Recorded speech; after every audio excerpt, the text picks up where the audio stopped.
I just wanted to make a quick video of how to remove the intake on the om606 turbo. First, you remove all these little hex bolts in the intake here, and then right down in here, right under the intake, there you go. You can barely see the little corrugated EGR pipe. There you go, you can barely see it right below my flashlight. See the little corrugated ribs? So right underneath there, and you can see this when it's on the car, is this little bracket. You'll see that little bolt, 10mm bolt right there. You want to do that bolt and remove this clamp. And then you pull the clamp off. Like, you can't see it from up here, but normally you can see that little bolt just sticking out in this little cutout right here, and you can reach it. You can get a long extension down in there. And then you have to go under the car. There we go. See that bolt right there in the center? You got to stick a socket up there. Trying to zoom in, but I can't. That is a mounting bracket that holds the, I guess, the EGR assembly to this intercooler pipe right here. That one little 10mm bolt right there, you got to undo that, and then you can lift everything off.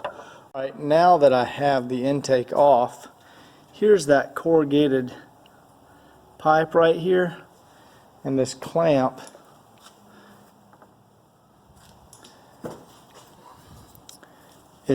It's around that pipe, and you can barely just make out that 10mm bolt when the intake is on the car. And then see this, let me zoom in a little bit. There you go. See this like tab right here? That's a mounting bracket, and that mounting bracket attaches, I guess this is like the EGR or the throttle body or whatever you want to call it. Yeah, the EGR. That mounting bracket screws in right here with another 10mm bolt.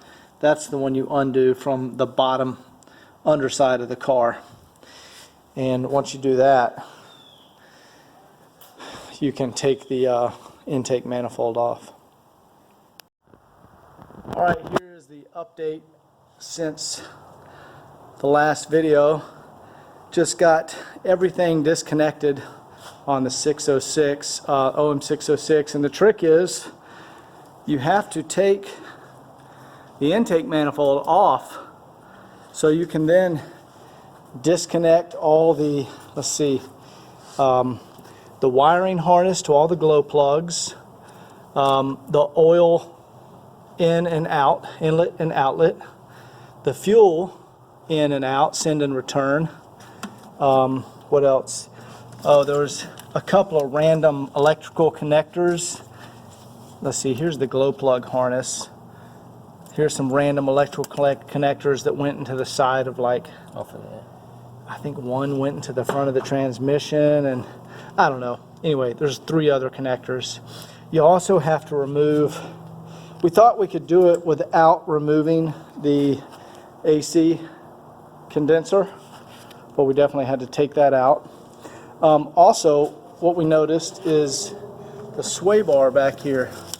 See, right by the jack, the transmission will catch on that sway bar, and so we put a little jack under the back of the transmission, and we kind of pull the engine forward a little bit, then jack up the transmission a little bit, then pull the engine forward so we could clear that sway bar. And you definitely, you know, want one of these where you can adjust the angle of the engine. But we got it out. And on this side, the connection points, I think this is where the some coolant comes back out into the engine.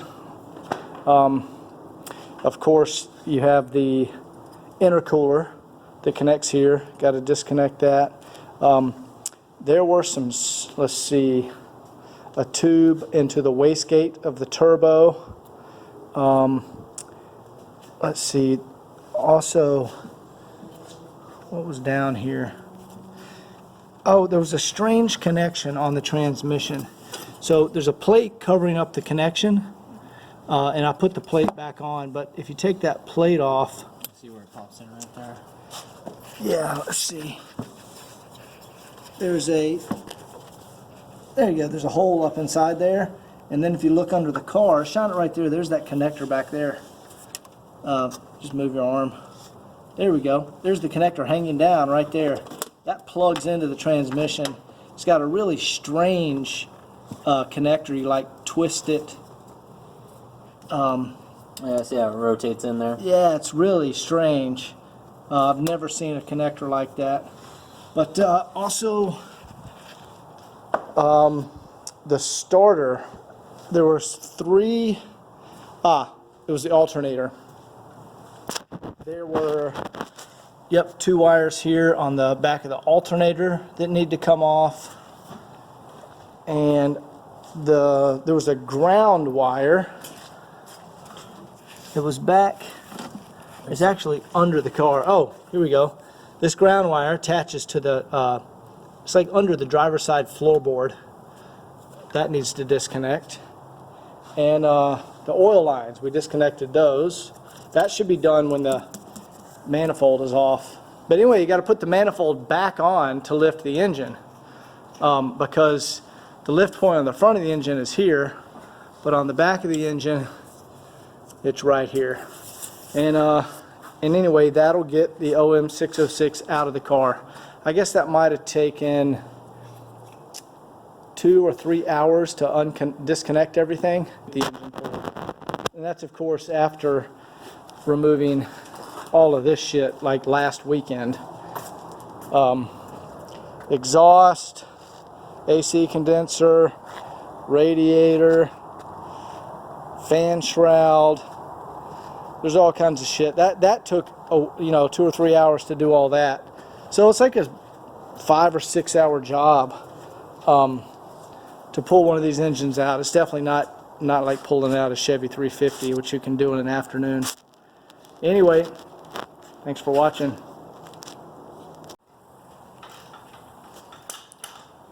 All right, Alex is taking the transmission off of here. Today I'm pulling the engine out of that's the low mileage 98,000 mile engine. There's the 280,000 mile engine from that car that's going to go back into this really nice W210. And this engine is really good shape, really clean. That's just where I disconnected the AC and it sprayed, I guess they had dye in there. Why is it green? Yeah, it's a dye for dye. They were tracing down leaks. But man, this engine is super clean. It's like it's spotless, but it's 98,000 miles, so it should be. And the engine compartment in this car is also really good. Let me go around here. You can see in here it's kind of dirty. So I guess that doesn't have an exhaust leak because it's spotless over here. Anyway, we're going to pull this out, take the transmission off of here, put it on the high mileage engine, put that engine back in the car. Okay, so far so good. Got the engine out. We're taking off the transmission, and this is the engine that's going to go in the race car, which is above me. So this is going to go onto the engine stand. To do that, we're going to have to take off the torque converter, flex plate, or flywheel, whatever you want, and then bolt it to that engine stand. But this torque converter and transmission are going to go onto the high mileage motor. Also stole the engine mounts off this to put on the high mileage motor. Probably gonna, this one has a broken fan blade. I really wanted to get this in the car today, but the smart thing to do would be to replace gaskets, seals, all that, motor mounts before it goes in the car, because that would actually save a lot of trouble down the road instead of having to do that while it's in the car. So this is not going to go in the car today. The goal today is we'll take off this intake, which is tons of carbon in this intake. That one didn't have any, but at 280,000 miles, there's tons of carbon. We're actually going to take it off and actually light the carbon on fire with a torch and then blow compressed air in it, and it will like literally shoot flames out the end as it burns the carbon out of there. So that'll be cool. Maybe we can get that on video. All right, we're cleaning the intake. Put some MAP gas in there. Lit all the carbon on fire. And we're literally burning the carbon out of the intake.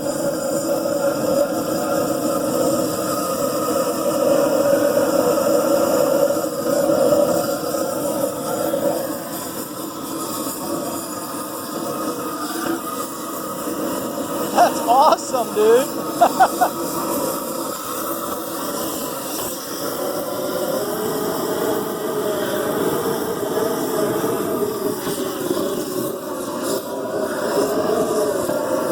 And what we did was we washed it in the parts washer.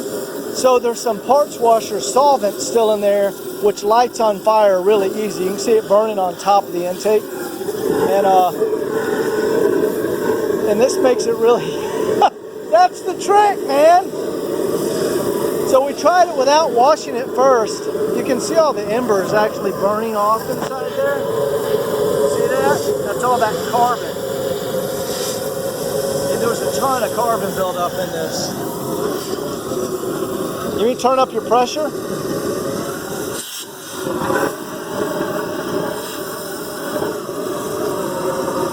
But yeah, we tried it first with the MAP gas and not putting it in the parts washer, and we could barely get it going. It wouldn't get going by itself. And then we put it in the parts washer, cleaned it real good, and then lit it on fire, and it stays lit.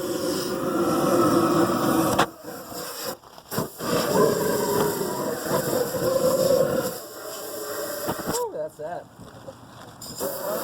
That burned all of it, huh?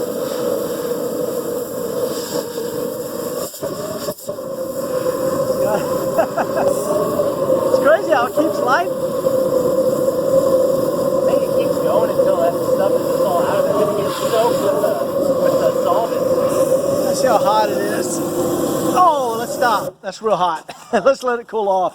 All right. See if we can blow that out. No, keep on the, there we go. All right. I don't want to melt that aluminum. That was real hotter, way hotter than it was before. Dude, mission accomplished. Yeah. That's definitely how you clean one out. Because that was definitely doing it. Oh yeah, those are much cleaner. There was shit everywhere. It was like super gummed up in there. And that just burned a lot of it out. That's awesome. Nice work. Now let's pour some gasoline on it. So good news, we got the low mileage engine on the engine stand, and it's interesting how we had to do it. So obviously we wanted to go into the block, so there were two nice bolts on the top, and then there was a nice hole right here. But if you notice down here, this is actually the oil pan. See, the back of the oil pan acts as part of the mounting surface for the transmission. So this is aluminum, and with it on the stand, I'm going to want to take the oil pan off. We just went through the starter mount and just put a nut on the back of it. But you can see how that's kind of janky. See, normally you want two up top and then like equally spaced two down on the bottom. But we've got this one. There we go. It's a little janky how that's connected, but it's so I can remove the oil pan. But actually, and this is a lock nut that keeps the stand from spinning. So we actually undid the lock nut, and while it was still on the hoist, loosened the hoist a little, and the engine is balanced when it's mounted like that. So anyway, that's kind of cool. I was not expecting that. I have the high mileage engine out of this car installed. Probably took 4 days to do all this. yeah, about 4 days. I actually grabbed the tensioner lever off of the low mileage engine and then ordered a new one from Mercedes for that engine, because this one was not working because the washer that goes behind there was missing, and it was causing the alignment of the tensioner pulley to be off, and the belt was not riding on the center. And also, I've looked down in some of these injector holes, and it's pretty oily and nasty down there. So I'm going to take these injectors off the 98,000 mile motor and put them on this motor, and then put some brand new, you know, freshly rebuilt injectors on this engine for the race car. Basically, I want everything to be as good as possible on the race car. Got all the electrical connections hooked back up on this engine. It's quite a bit of stuff. There's probably 7 connections over here, and then probably 3, 4 connections over there. Went to Mercedes today and just picked up some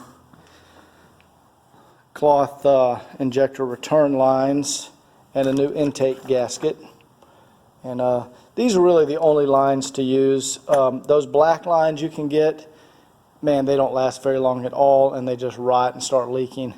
Those are high quality, the Mercedes stuff. And on this engine, I've just broke loose the injector lines. I've ordered the special tool to remove the injectors. It takes a special tool so you don't bend the little return hose nozzles. And I'll get those taken out, some new heat shields, and throw them in that engine just to be safe. I don't know if I'm going to pull the valve cover and actually look under there. Actually, I am, because I ordered some new injector to valve cover seals. I think there's there's a seal in here that goes between the injector and the valve cover. I've never seen it because I haven't had this one of these valve covers off, but this valve cover is definitely coming off because I'm putting some new cam springs in there for higher horsepower. I've also ordered new clips for this motor, and this low mileage motor, the clips were actually, all of them but one were still good, so I'm going to pop those clips, injector line clips, over on the other engine. And it's coming together. Got everything underneath the car back together. You can see the exhaust is still laying there. I got to connect that, and I put in the connected the intercooler back up a minute ago. There's the intercooler. It sits down here. Today I'm removing these nasty old injectors from the high mileage engine. Here's 1 through 6. 5 and 6 were really oily. Tons of oil back there, and I think that was because maybe these gaskets that fit under, these go under the valve cover and seal the valve cover to the injector surround. This is the injector surround, and a gasket fits there and seals, and I'm thinking that wasn't sealing well, and tons of oil was getting down in these injectors. Pretty nasty down there, and I actually vacuumed this out. Gross. Look at that one. But you can see that's gross too.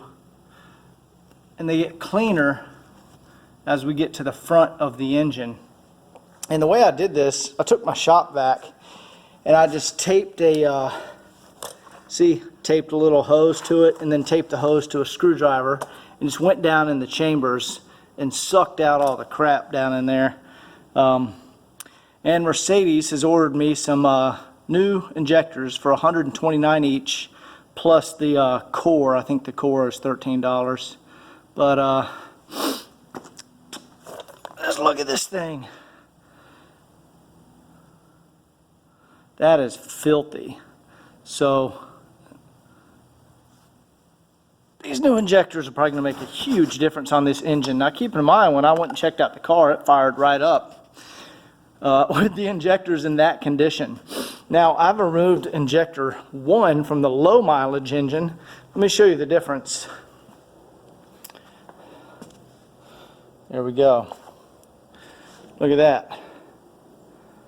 Perfectly clean. Does have some wear on the nozzle. It's kind of a golden brown and then black in the middle. And what's interesting, I'm going to throw those injectors in here because they have 98,000 miles on them. I'm not going to worry about rebuilding them. But what's interesting, the injector nozzles actually look cleaner. You notice the ones on the 98,000 mile engine were golden brown, and this is more of a silver. So I don't know. Look at that one. But anyway, I don't know the history on this car. I'm guessing with 280,000 miles, someone must have replaced the injectors, or maybe these are the originals. Who knows? So KCE 27 S3, and then there's that part number 000010651, and underneath it in very small writing says something else down here. Let me hold this up to my face and take a look. 87001, and then a couple of spaces and a 7. That's what it actually says there. You can't really see it in the video. Maybe if I zoom in from out here. Yeah, you can barely make it out.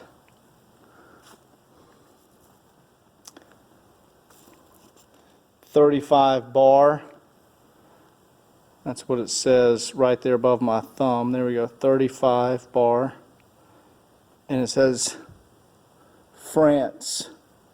So these are made in France. So this is the original injector housing, but someone may have replaced that injector because, again, the low mileage engine, let's see what it says. It also says France. Same exact numbers, but you can see that injector is a little dirtier. But that engine was running perfect. So those are going back in this high mileage car. I'm taking these to Mercedes as a core exchange and picking up some brand new injectors to put in the low mileage engine. So the engine swap from this high mileage car's a piece of crap, to this really nice car is done. And what I had to do is take off the valve cover. I changed the injectors from this low mileage engine, 98,000 mile injectors, and took out the 280,000 mile injectors out of here. I put those, sent those to Mercedes as cores, and they're sending me some brand new injectors for this engine. And I put the 98,000 mile injectors in here, and I ran new return lines.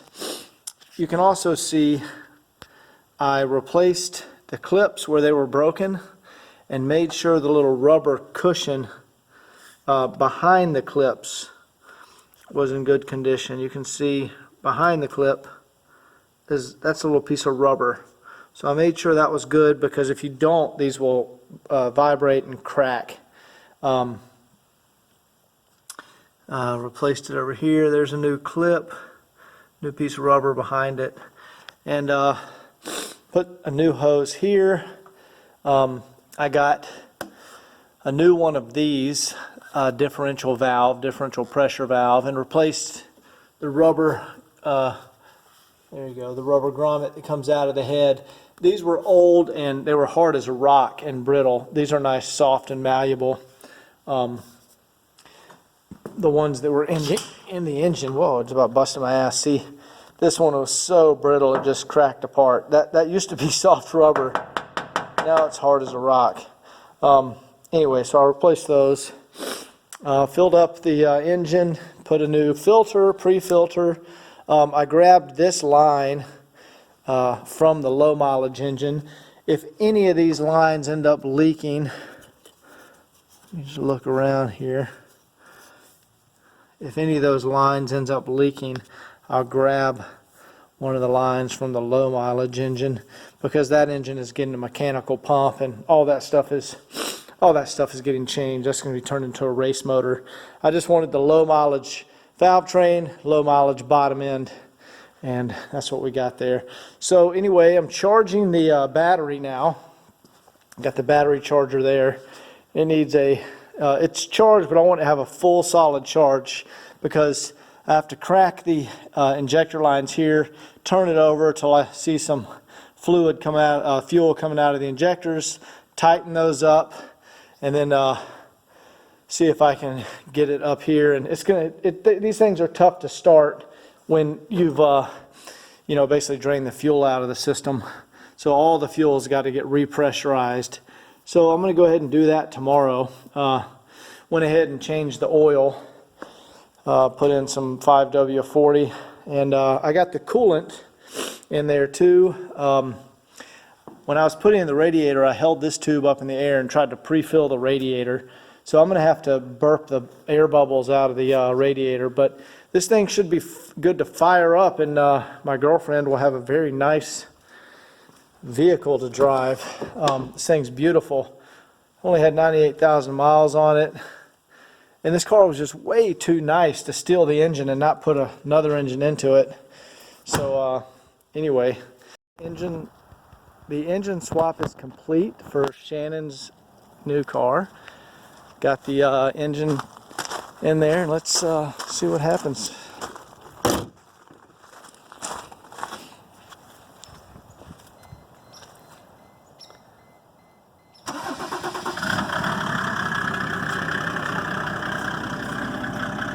What do you think?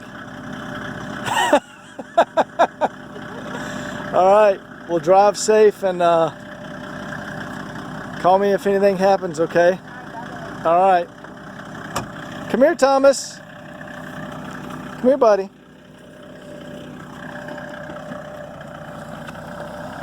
And that's how you swap an old diesel 606 engine into a W210 Mercedes.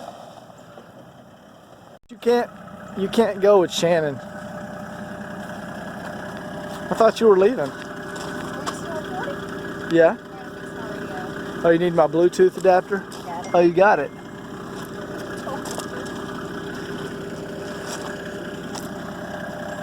That sounds good, doesn't it? Diesel sounds awesome. Because diesel are the best. What? So I won't have to switch gears, but I will miss that. What's this called? C260S? Yeah. Thanks. All right. We'll see you later. Bye. Bye.